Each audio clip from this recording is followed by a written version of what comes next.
Nós continuamos a exposição que começamos no último domingo.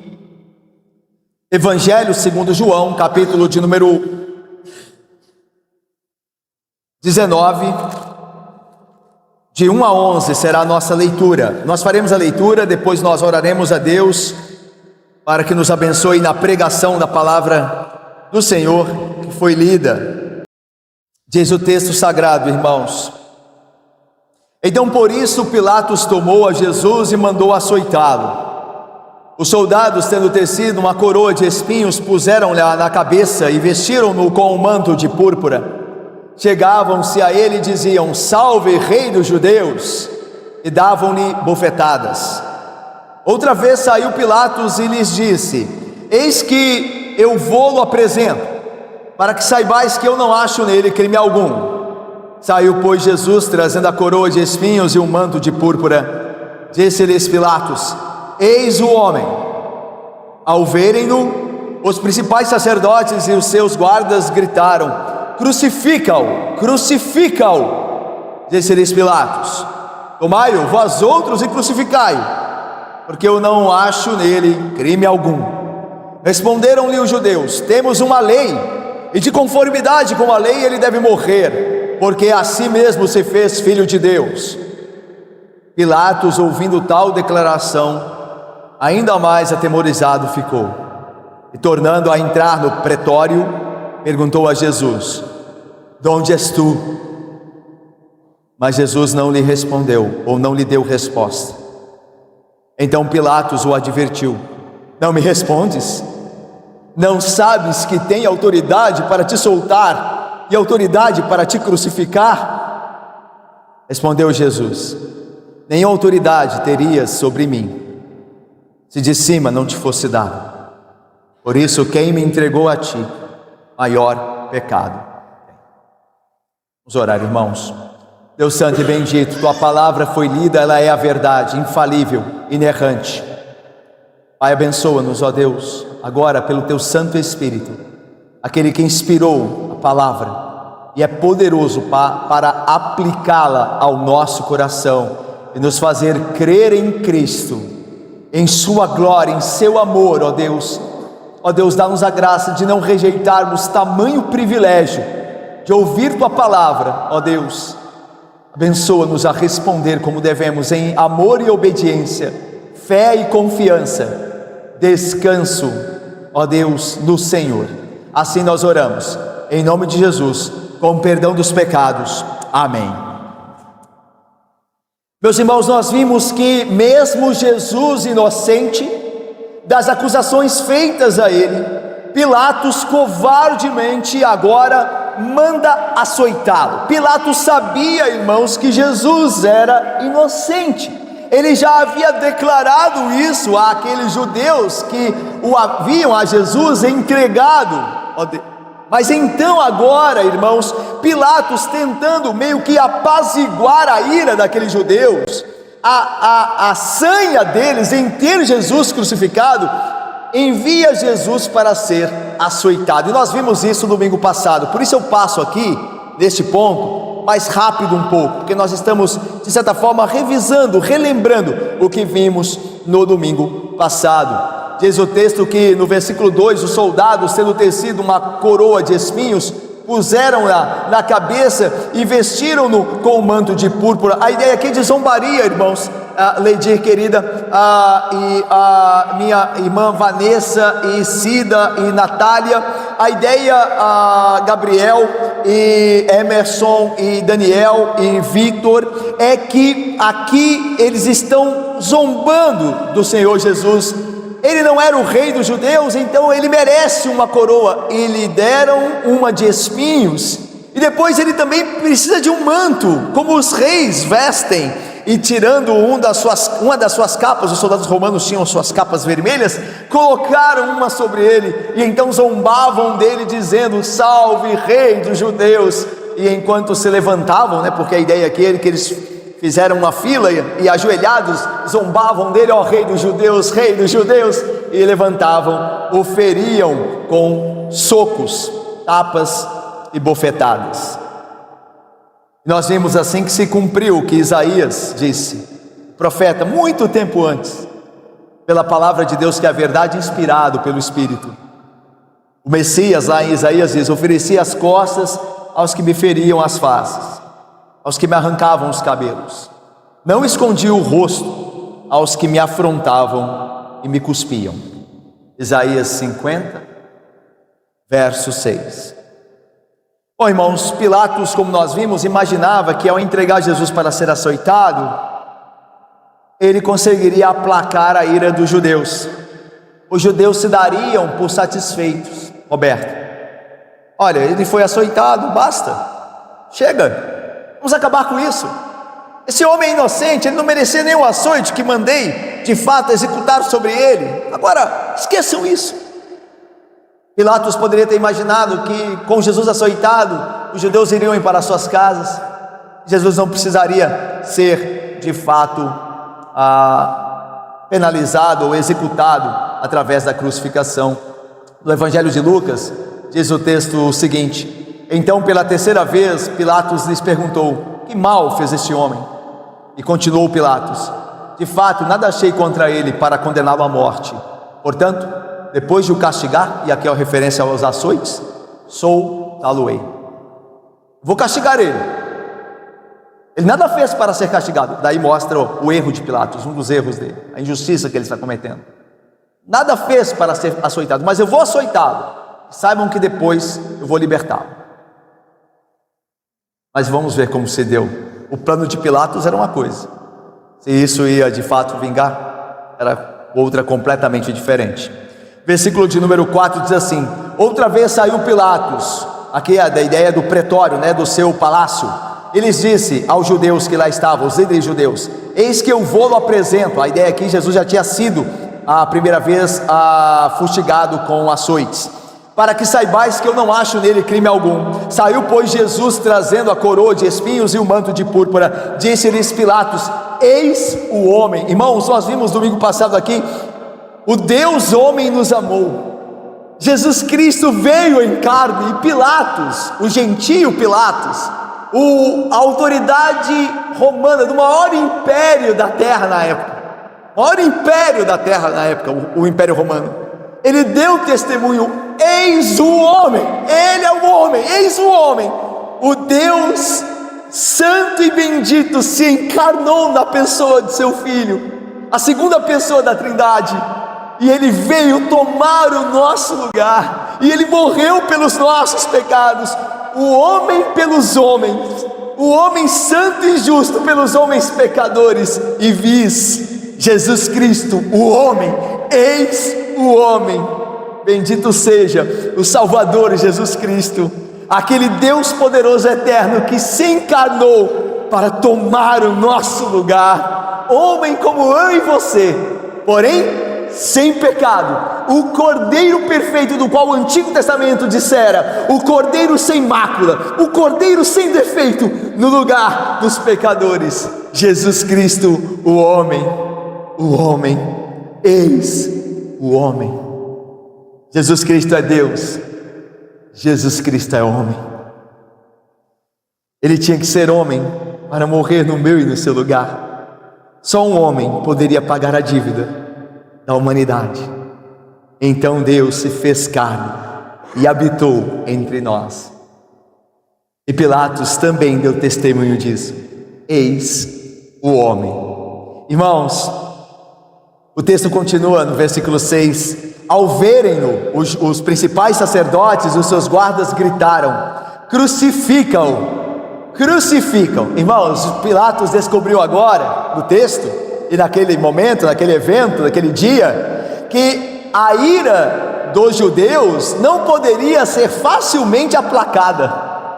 Lembra que eu disse, Jorge, Prebítero Evanildo, Felipe, que Pilatos provavelmente mandou açoitar Jesus porque imaginava que com isso eles desistiriam de crucificá-lo, mas ele descobriu que a ira deles, o ódio deles a Cristo, não poderia ser tão facilmente aplacado. Eles disseram: crucificam, nós queremos ele crucificado. Gritavam aqueles homens, aqueles líderes, e o povo com eles também influenciado. Eles faziam isso porque odiavam a Jesus. Eles queriam a morte do Senhor Jesus Cristo porque tinham inveja dele. e também porque percebiam que Pilatos zombava deles. Eis o homem, eis aí o rei de vocês, ferido, constrangido, um pouco patético, é verdade, eis aí o rei de vocês. Então eles perceberam que Pilatos zombava deles, e eles odiavam a Jesus. Isso se juntou para dar a eles mais força na sua cólera ou na sua ira, dizendo: crucificam, crucificam. E Pilatos vai dizer assim, versículo de número 6, disse-lhes Pilatos: tomai-o vós outros e crucificai-o, porque eu não acho nele crime algum. Aqui a ideia, irmãos, é como se Pilatos estivesse dizendo: vocês o trazem a mim para ser ele julgado e não aceitam o meu julgamento? Então crucifiquem-o vocês. A ideia é a seguinte: vocês trouxeram este homem para que ele fosse interrogado por mim, para que ele fosse julgado por mim. Pois bem, eu não vejo nele crime algum, ele não tem crime nenhum, mas vocês não aceitam o meu julgamento. Então tomai-o e crucificai-o vós mesmos, se vocês o querem. E agora os judeus começam a perceber, aqueles homens que acusavam injustamente o Senhor, eles começam a perceber, Wallace e Heloísa, que as acusações políticas que eles levantaram contra Jesus, que Jesus era um outro rei, que Jesus talvez ameaçasse o poder de César, o verdadeiro rei, o verdadeiro imperador romano, não surtiram efeito. Eles estão vendo isso. Olha, Pilatos não vai crucificá-lo, porque Pilatos disse: eu não vejo nele crime algum, ele não tem crime político nenhum, ele não é este homem. Imagine, eis o homem, este homem é uma ameaça para Roma, é esse homem aqui que vai destruir o Império Romano. Ele não tem crime nenhum, veja esse homem. Ele sofre sem dizer nada, ele sofre sem se rebelar, sem se revoltar. Ele disse que os seus ministros, se estivessem aqui, o defenderiam, mas o reino dele não é deste mundo. Ele disse para mim, quando estava no pretório: este homem não tem crime nenhum. Então os judeus começaram a perceber que a acusação deles, política acerca de Jesus, não iria vingar. Então eles partiram para outra estratégia, para outro tipo de acusação. Olha o que eles dizem aí no versículo 7. Vamos ler juntos? Responderam-lhe os judeus: temos...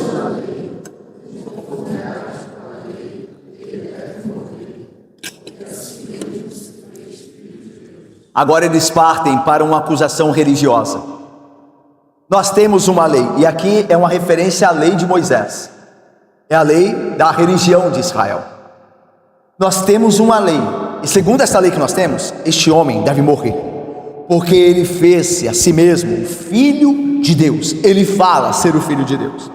É bem provável que a lei a qual eles se referem é a lei de Moisés, o Pentateuco, especificamente do que está escrito no livro da lei chamado Levítico, no capítulo 24. Lá diz assim: aquele que blasfemar o nome do Senhor será morto, toda a congregação o apedrejará, tanto o estrangeiro como o natural, blasfemando o nome do Senhor será morto.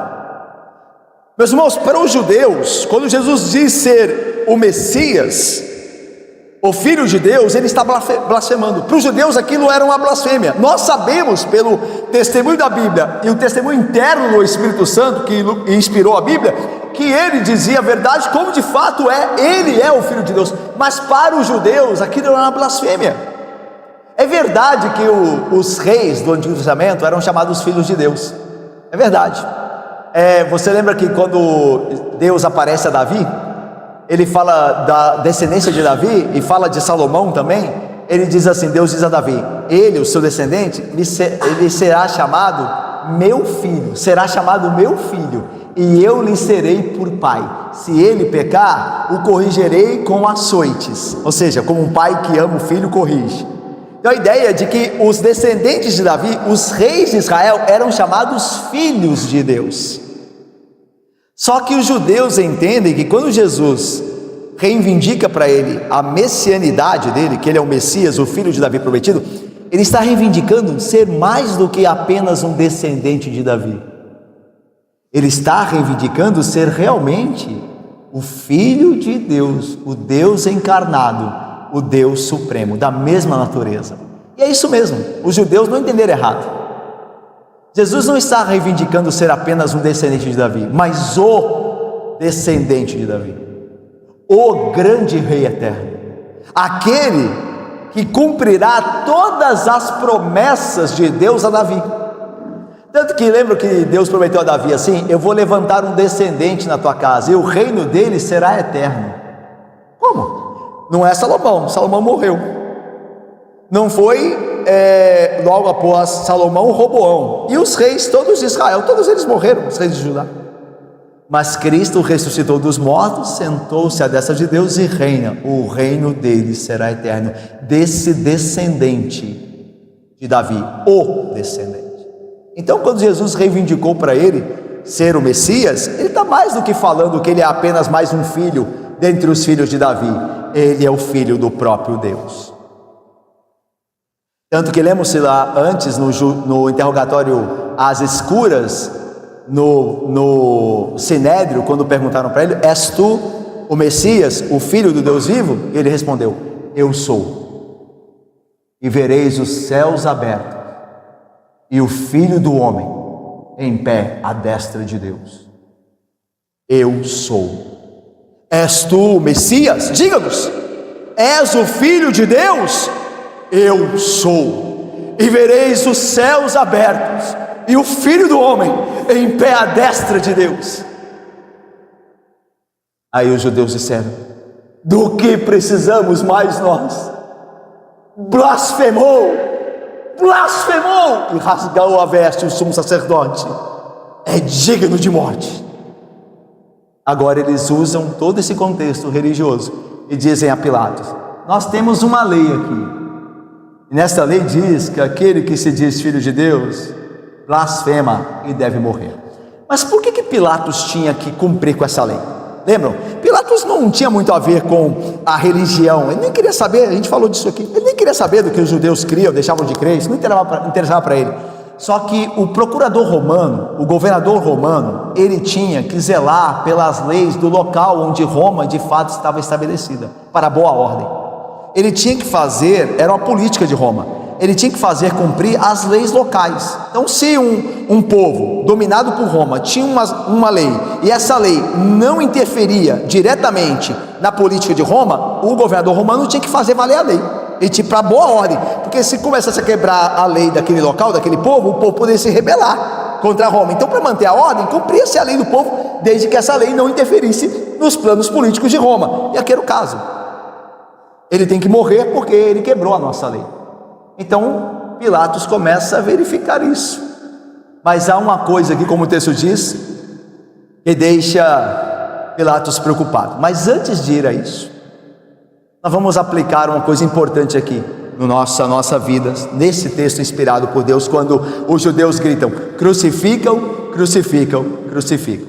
Irmãos, os judeus é que estavam gritando: crucificam. Os judeus.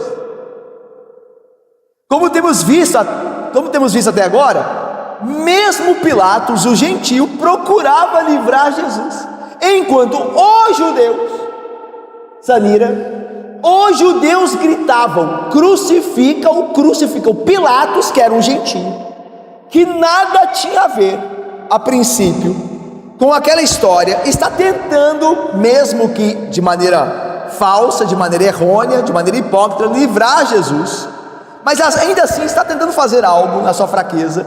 Os judeus, o povo pelo qual Cristo veio, está gritando: crucifica, crucifica. Esses judeus, irmãos, eram os filhos de Abraão, são os filhos de Abraão. A eles, esses homens, pertenciam as promessas de Deus, os cerimoniais da lei de Moisés, os sacrifícios, o templo. Olha quantos privilégios esses judeus tinham. Esses homens foram aqueles que professavam aguardar um profeta maior que Moisés, e quando ele chega, o que eles fazem? Gritam: crucificam, crucificam. Desde a queda de Adão, meus irmãos, disse um teólogo, nunca houve tão grande demonstração de profunda impiedade do coração humano como neste dia. Os judeus, o povo do Messias, quando ele estava diante deles, gritaram: crucificam, crucificam. Meus irmãos, com temor e tremor, estejamos atentos ao imenso perigo de uma contínua rejeição da luz e do conhecimento de Deus.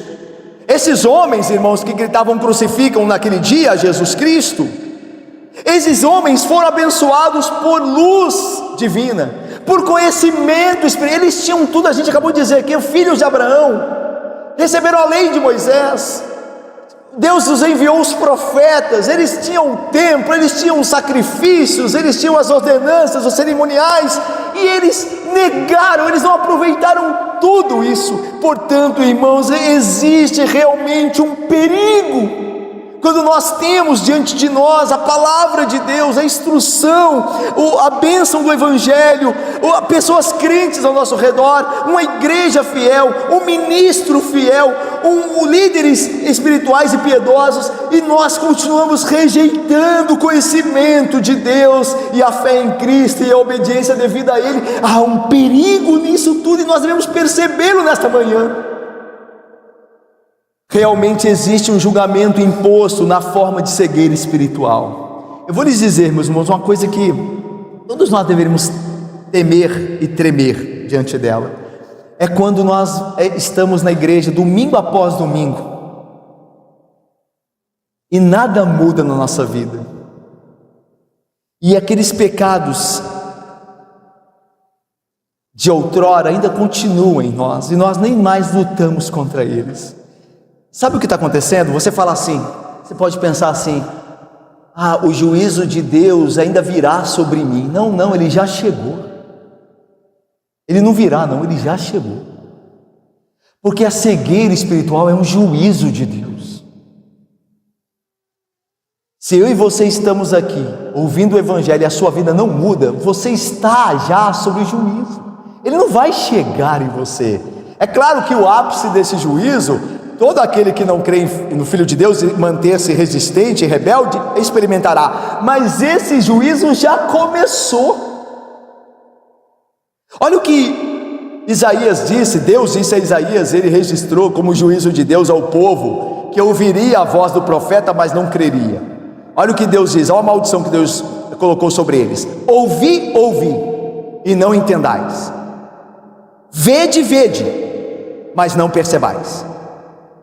Torna insensível o coração deste povo, endurece-lhe os ouvidos e fecha-lhe os olhos, para que não venha a ele a ver com os olhos, e a ouvir com os ouvidos, e a entender com o coração, e se converta e seja salvo. Isaías 6, 9 e 10. Isso é uma maldição que Deus coloca sobre todo aquele que, tendo sido exposto à verdade, não muda a sua vida. Talvez você nesta manhã já esteja exposto a essa maldição. Eu não sei, meu irmão, eu não sei se você é um irmão verdadeiro, nem sequer sei disso, mas talvez você já esteja sobre a maldição de Deus. Se você está sob a maldição de Deus, não há esperança para você mais. Por isso que eu digo, irmãos, ou nós mudamos de vida pelo poder de Deus, ou nós já estamos sob maldição.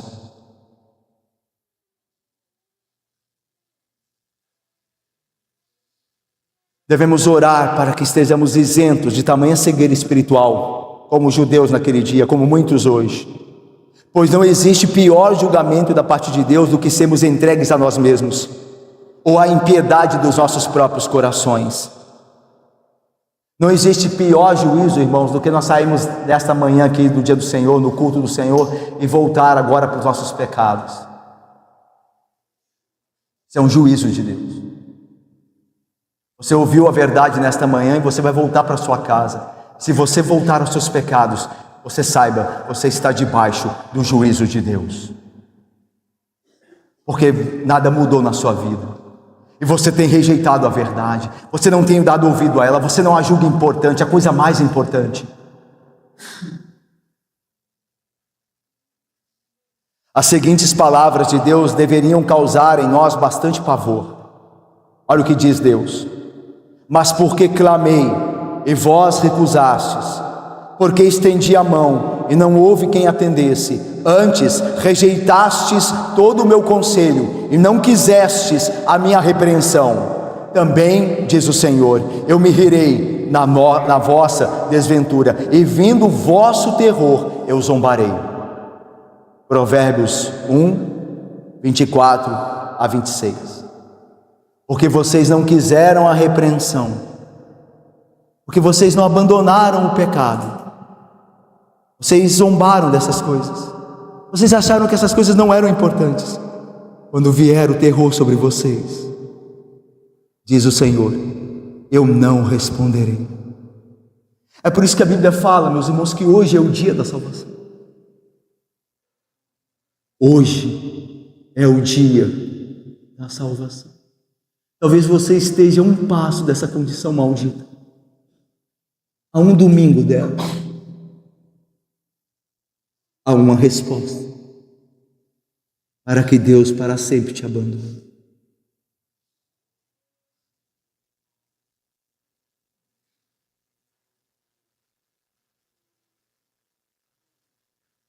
Hoje, se ouvires a voz do Senhor, não endureçais o vosso coração.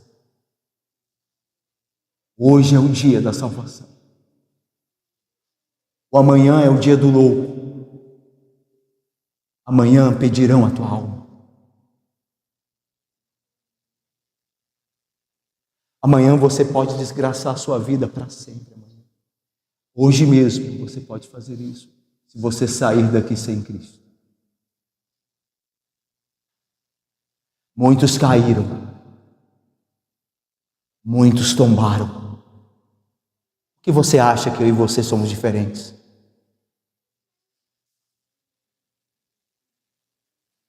Nós vimos Judas, irmãos. Judas Iscariotes, lembram-se? O que você acha que Deus terá de você compaixão se você continuamente resiste a Ele?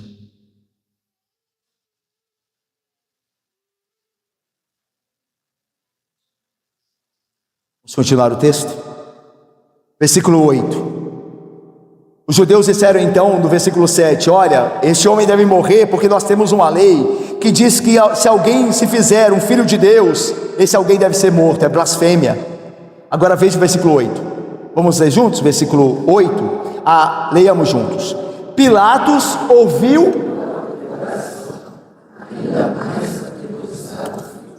Irmãos, a ideia é de que Pilatos aqui ficou com muito medo. Atemorizado é muito medo, Pedro. Pilatos, ouvindo que Jesus Cristo se dizia o Filho de Deus, ficou com medo. Os magistrados romanos costumavam a ser bem supersticiosos. Os romanos eram bem supersticiosos. Lembra, a gente viu quando a esposa de Pilatos foi adverti-lo para não se envolver com Jesus porque tinha sonhado sobre ele, tinha sofrido com um sonho. Os romanos acreditavam que os deuses falavam por sonhos. Os romanos acreditavam, Arthur, em semideuses.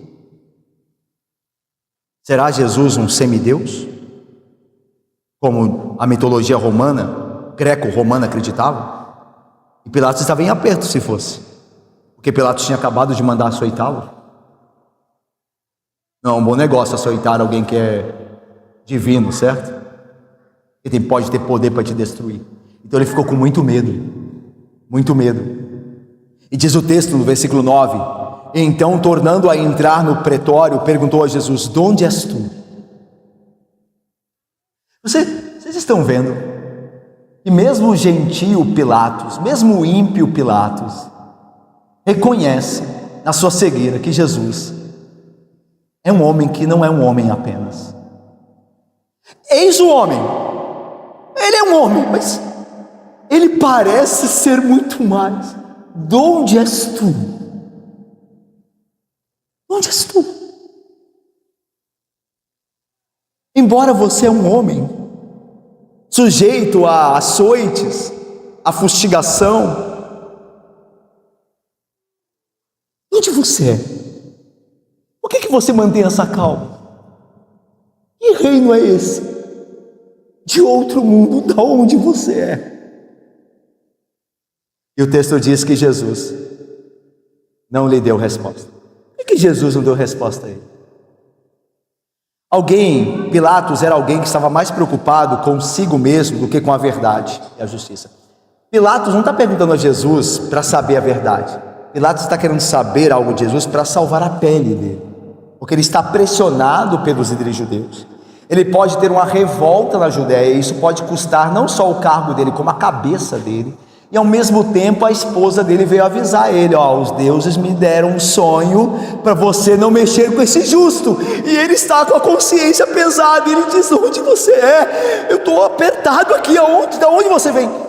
Pilatos não queria saber a verdade para render-se a Cristo e obedecê-lo. Pilatos queria salvar a pele dele. Pilatos era um político astuto, tentando escapar de uma situação apertada. Um supersticioso com medo, porém sem nenhum arrependimento verdadeiro. Um soberbo com a relação ao poder político, que estava escravizado pelas ameaças dos homens. Que resposta o Senhor poderia dar a Pilatos, se ele não buscava a resposta de coração? Não diz o texto da Sagrada Escritura? Não disse o Senhor Jesus? Não diz Deus: buscar-me-eis e me achareis, quando me buscares de todo? Deixa eu lhes fazer uma pergunta a nós aqui. Que tipo de resposta você espera encontrar aqui, quando o seu coração não está aqui?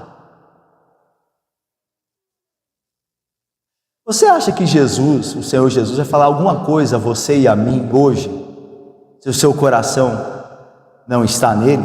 Não. Ele não vai falhar. É por isso que você e eu, no caso, suponhamos, continua vindo à igreja domingo após domingo e sai daqui vazio. É por isso que alguém aqui entre nós pode sair daqui hoje sem nenhum poder espiritual, pode voltar à escravidão do pecado. Sabe por quê? Porque o seu coração não está em Cristo. Você não pensa nele durante a semana.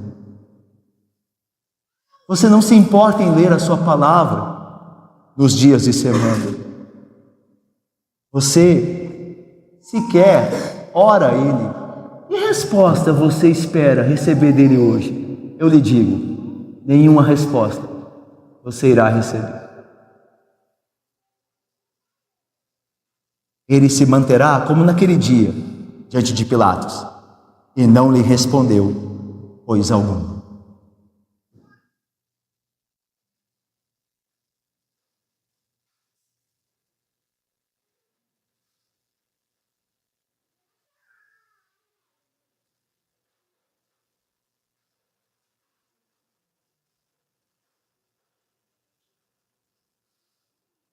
Meus irmãos,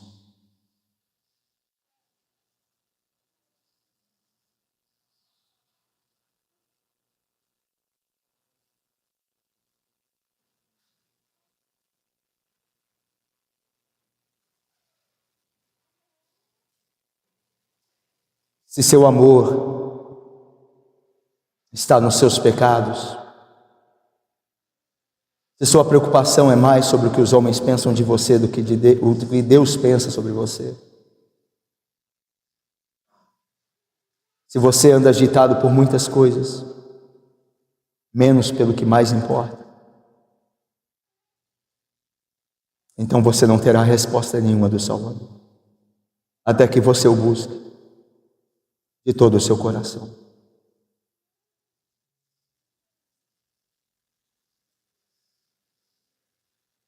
Versículos 10 e 11, irmãos. Então Pilatos o advertiu: não me respondes? Não sabes que tem autoridade para te soltar e autoridade para te crucificar? Agora o Senhor responde.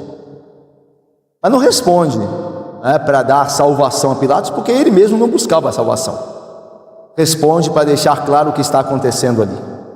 Jesus diz assim: nenhuma autoridade teria sobre mim, se de cima não te fosse dada. Por isso, quem me entregou a ti, maior pecado tem. Irmãos, Pilatos possuía o poder executivo. Ele era o governador da Judéia, o governador romano da Judéia. E o silêncio do Senhor Jesus irrita Pilatos. Esse silêncio para Pilatos era estupidez, porque ele diz assim: você não sabe que eu posso te livrar? Diga algo, eu posso acabar com esse julgamento, diga alguma coisa a sua defesa, em seu favor.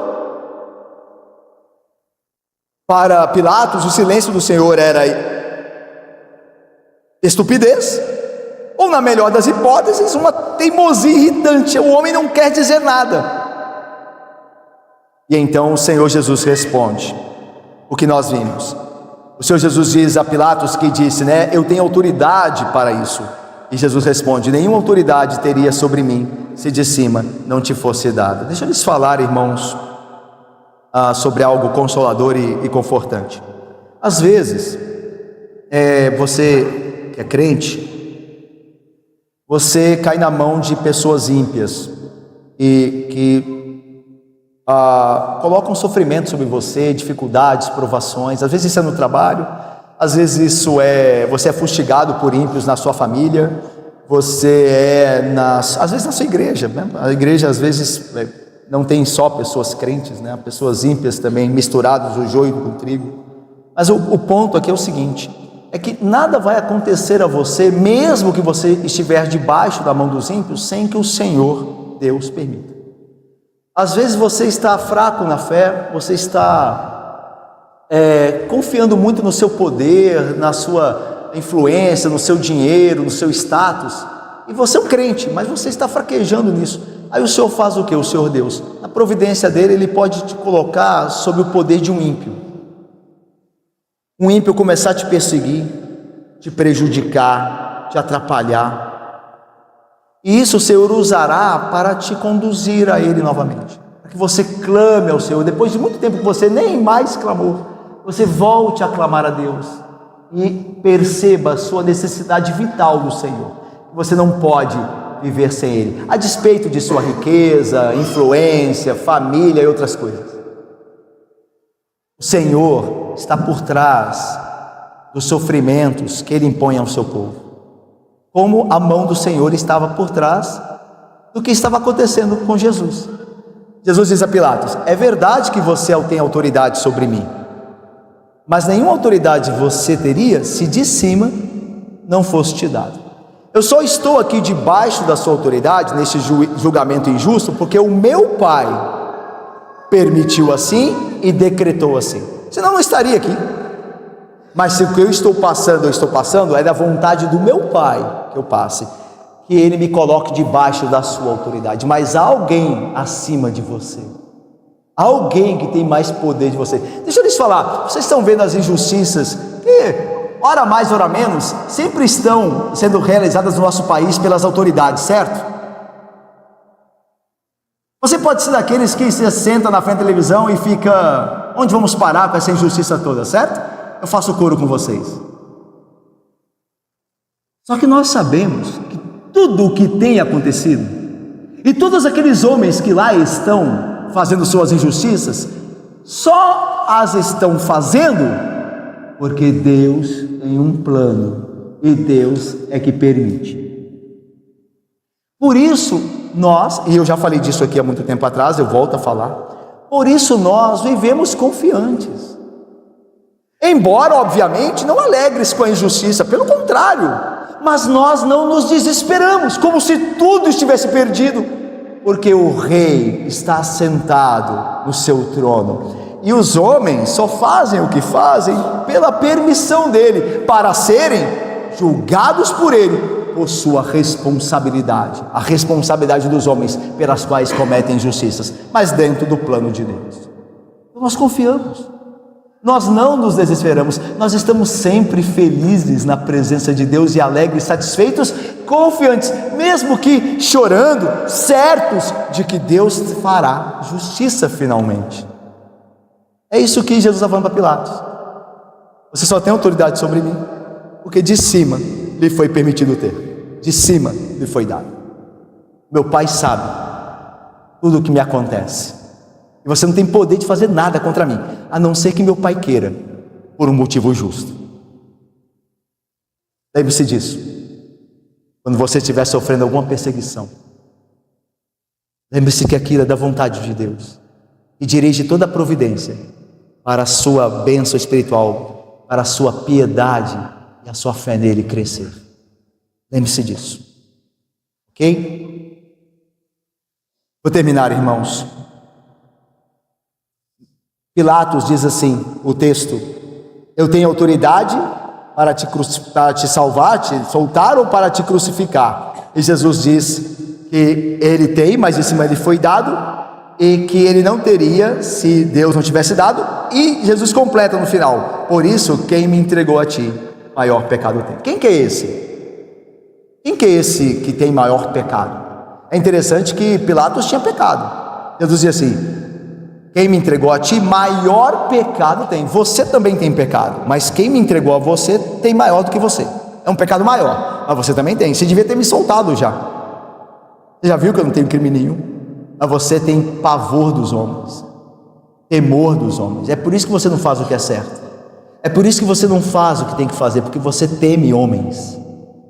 E temer homens é a verdadeira escravidão. Temer a Deus é a liberdade. Temer a Deus é liberdade, temer homens é escravidão.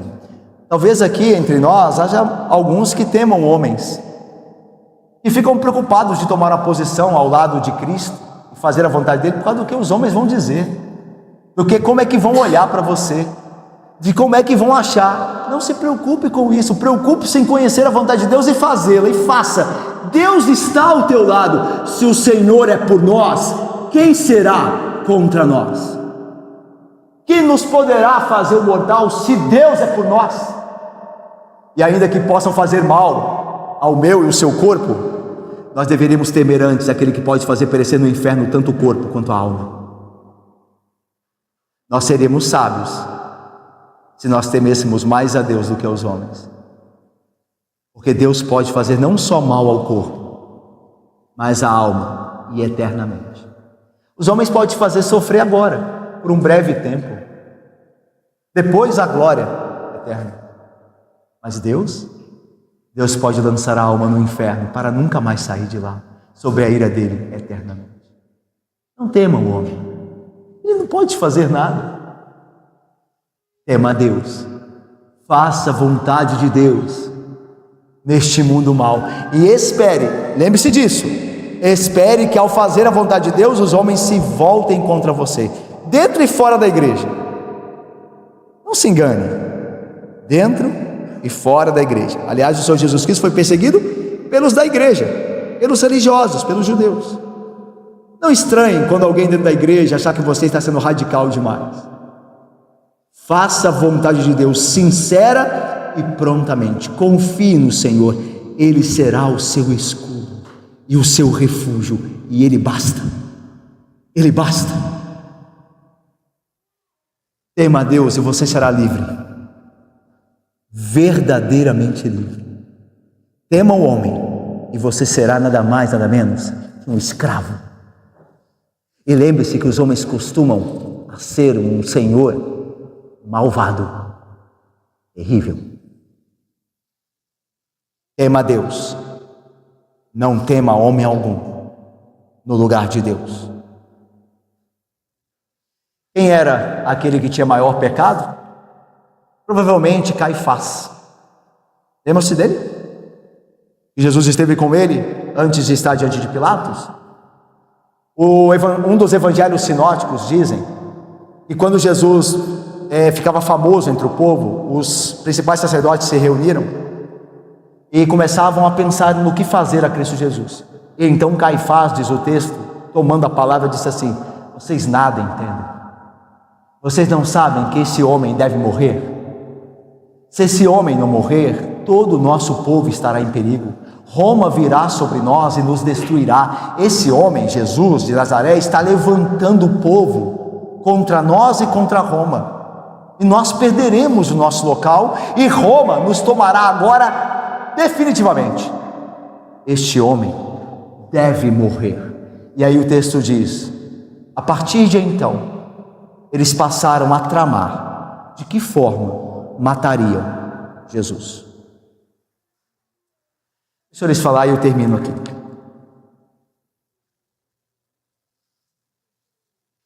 Os ímpios, as pessoas que estão longe da igreja, embora conheçam a Deus, como Paulo diz em Romanos 1, eles terão menos juízo sobre nós que estamos aqui dentro desse lugar onde a igreja adora, se nós vivemos em pecado e rejeitarmos a Deus continuamente.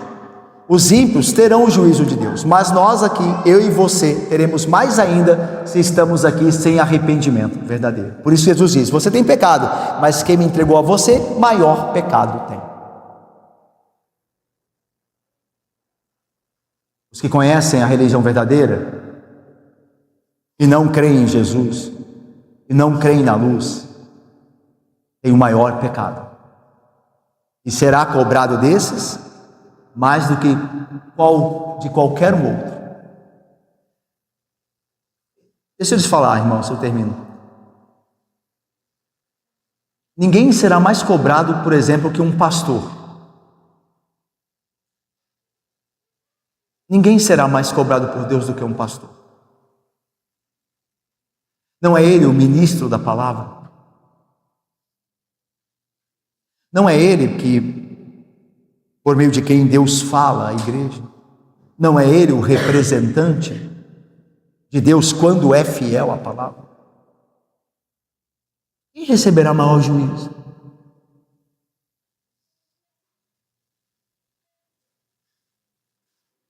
Mas não se engane, não só o pastor.